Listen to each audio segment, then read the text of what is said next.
Hi, and welcome back to our weekly Morton Brown Family Wealth Market Update. I'm Dennis Morton here with Cody Demmel. How are you, Cody? Good. How are you? Great. So we're coming off of Labor Day weekend, a couple days into a shortened week. It's the new year in the business world, so to speak, but it's been exciting. After last week, we talked about the big run-up in technology stocks and just valuations getting to really crazy levels. Things fell off a cliff. We had a couple days of really sharp drawbacks. What were some of the stats related to that, Cody? Yeah, that was kind of perfect timing from our market update last week. On Thursday, Friday, and Tuesday, yesterday, we had over a 10% sell-off on the NASDAQ. And I mean, Apple was down over 15%. Amazon was almost down 15%. It was just a very severe sell-off that we saw in some of the high growth tech companies. Right. It was interesting. You started to see those concentrations play out. We talked about how concentrated, the NASDAQ is in tech and how concentrated the S&P 500 had become. But you still saw, the Dow would move a little bit, down maybe 1%. But then you get 5% moves in the NASDAQ. So these big dispersions in how each index was behaving. Yeah. No, it was really interesting to see that because, I mean, we spoke about it, and some of the outside managers that we speak to are talking about a potential rotation into value stocks. So it'll be interesting to see how that plays out going forward.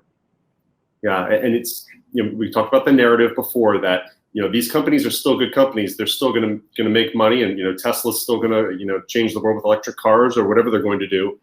But do you pay that much for the stock? That's a completely different question, and that's what I think investors are saying is maybe it's not worth that much. But there were also a couple other things that were happening. So energy stocks sold off too. We saw a big drop in oil prices. I think we had a drop of close to 5.3% the other day on oil. So it wasn't just tech that held up. No. Yeah. So when you see a good company and trading at a high valuation, we try and look back in history and see, okay, how high relative to previous peaks. So Cody, you found a chart that shows this pretty well. Yep. So this goes over since all the data back in 1974. So this is the rolling 12-month performance between growth inside the S&P 500, so the growth stocks, and the value stocks inside the S&P 500. And you can see that outperformance from growth compared to value is at all-time highs. So this is where some of the people were selling the sell-off were just people taking some profits from some of the all-time high valuations in the growth companies and potentially looking for some other opportunities going forward. And the thing that's crazy about that chart, if you look back to 2000, and for those of us who were invested back then, you just see how the market turned, dropped, and just didn't take a breath. I mean, that point differential dropped so fast without even pausing. There's a lot of kind of ebb and flow happening at other periods. And this has been the opposite. This hasn't taken a breath on the way up. It's really, look how from 1994 through 1998, there's just kind of that nice pattern going upwards of a little bit up, a little bit back, a little bit up, a little bit back. But here it's just a straight line. So not surprised to see a break. We've talked about this before. A 5 to 10% correction is not something to be concerned about. If you're concentrated in one stock, that can be a problem. But across the market, those breathers are a lot more common than we think. Yep, exactly. All right, so another thing that caught our eye this week, there was an article published by Schwab about financial literacy. So Schwab did a study of thousands of investors, and they started the study earlier this year, right around February.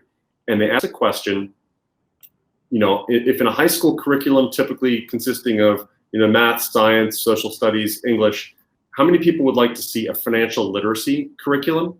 So like 63% said they wish there was a financial literacy curriculum.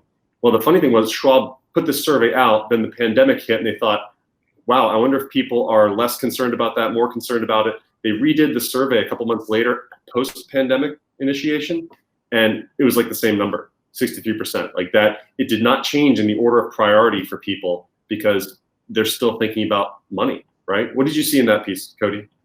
Yeah, I thought that was probably the most interesting piece of it is, seeing that they did it before the pandemic, and then obviously with the pandemic, everyone's worrying about their health and their wellness, and to see that financial literacy is still the top thing that people would like to see in high school curriculum over health and wellness, I thought was really, really interesting. And there's some pretty scary statistics in there, and I think we've heard some of these in different forms. So of the people polled, Half would suffer hardship if they had to cover a $1,000 expense in the next 30 days. 1/3 would struggle to cover $500.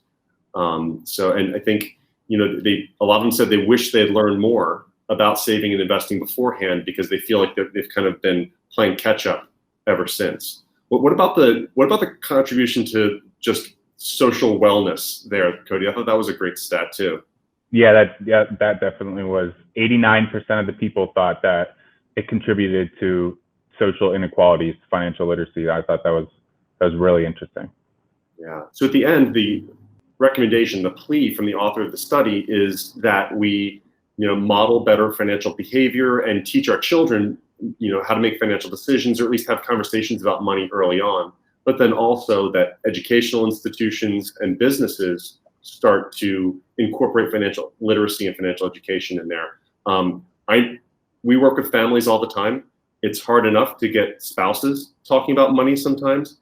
I have 4 kids, hard to get them thinking about money. The financial decisions of my 7-year-old, at the snack bar this summer were a little bit questionable. But how do you think those conversations evolve? Did you have conversations about money in your house when you were growing up? Is that something you had to wait to learn later? A little bit. I think luckily, obviously, I don't know. I started being interested in this like really young, interested in stock market and just finances all around. So I was always asking questions, but I've seen it from my friends and everything. I can see that this is definitely a big problem. I still have friends asking me all the time, and it's just like, you're really asking me that? It's just basic questions. Unfortunate, yeah. Yeah, and I think we talk about what's the role of businesses. Actually, in many cases, people's first experience with investing is in their 401k. Like they're auto-enrolled in a 401k. Suddenly, I have a target date fund that's doing this. There's money going in, and what is that? We'll get that. What is this thing? I've kind of been putting money into it for a couple of years now, and how does that work? Yeah. And even then, from the education side, sometimes fear about what the stock market is and what people know about that is a block to learning more about saving and just the basics of, how to write a check, how to balance a checkbook, how to run a household's finances. What are good savings levels? But people kind of stop because I don't want to learn about the stock market.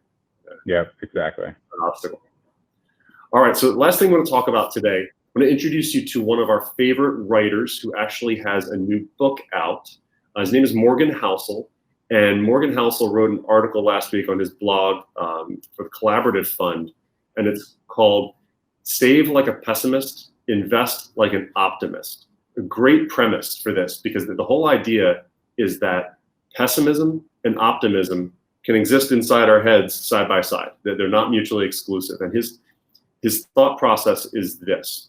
So he starts with the example of Bill Gates, who was he was a visionary, but he was also an unshakable optimist about the future of his company and the future of personal computing. That being said, he always kept hordes of cash inside Microsoft because he believed, well, what if something happens next year and I need to make payroll? So here's this guy who has just moonshot ideas for what Microsoft could be, for what computing could be, but he's still got this amount of cash that gives him safety. The way Housel, and I'll quote him here, the way he describes it is, you only get to be an optimist in the long run if you're pessimistic enough to survive the short run.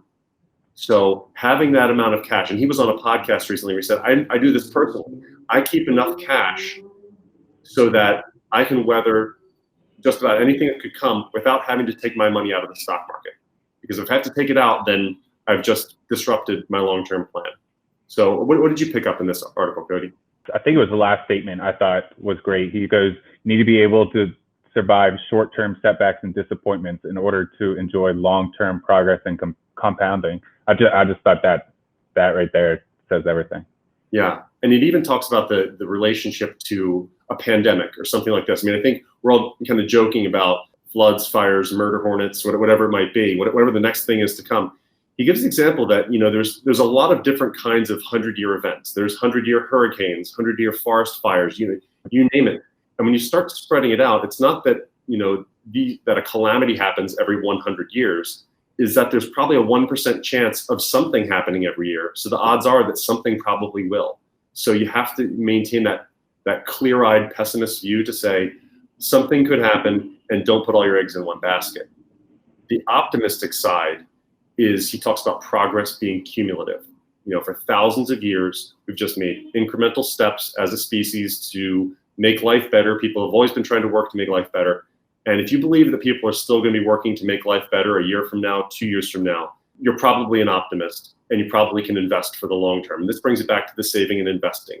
That I know people want to feel like there's a binary decision to make. I'm all in or I'm all out. But it's more nuanced than that. Can you weather the short term with the amount of safe, protected capital you have? And are you invested for the long term to benefit from all that incremental human progress that we believe will continue? I think you can do both. Yep. All right, so we're gonna wrap up. I had a heavy music weekend over Labor Day. I was playing guitar with my daughter. We were going through some old albums with my son, who's getting into music and starting to listen to the things that I listen to. And when we talk about albums, I love the idea. I collect records. We go back through. I kind of broke my son away from the habit of just going on Spotify and saying, hey, listen to this whole album all the way through. And our favorite this weekend was, this is about 30 years old now, but it's the debut album from the Black Crowes. It's called Shake Your Money Maker. It has a great cover of Otis Redding's Hard to Handle on there. We just listened to the whole thing through, just a lot of swagger and blues, and like the Rolling Stones have been reincarnated 30 years later. So really good stuff. Cody, any albums or CDs that you like? This is kind of embarrassing to admit, but I have never bought a CD or album. That is excellent. You've never purchased an album or CD? Okay. Nope. All right. Now we know what to get you for Christmas. All right. Well, hope everyone has a great week and an excellent end of summer. Look forward to hearing from you. If there's a topic you'd like for us to discuss or any questions you have, feel free to reach out to us at Morton Brown. Take care and have a good week.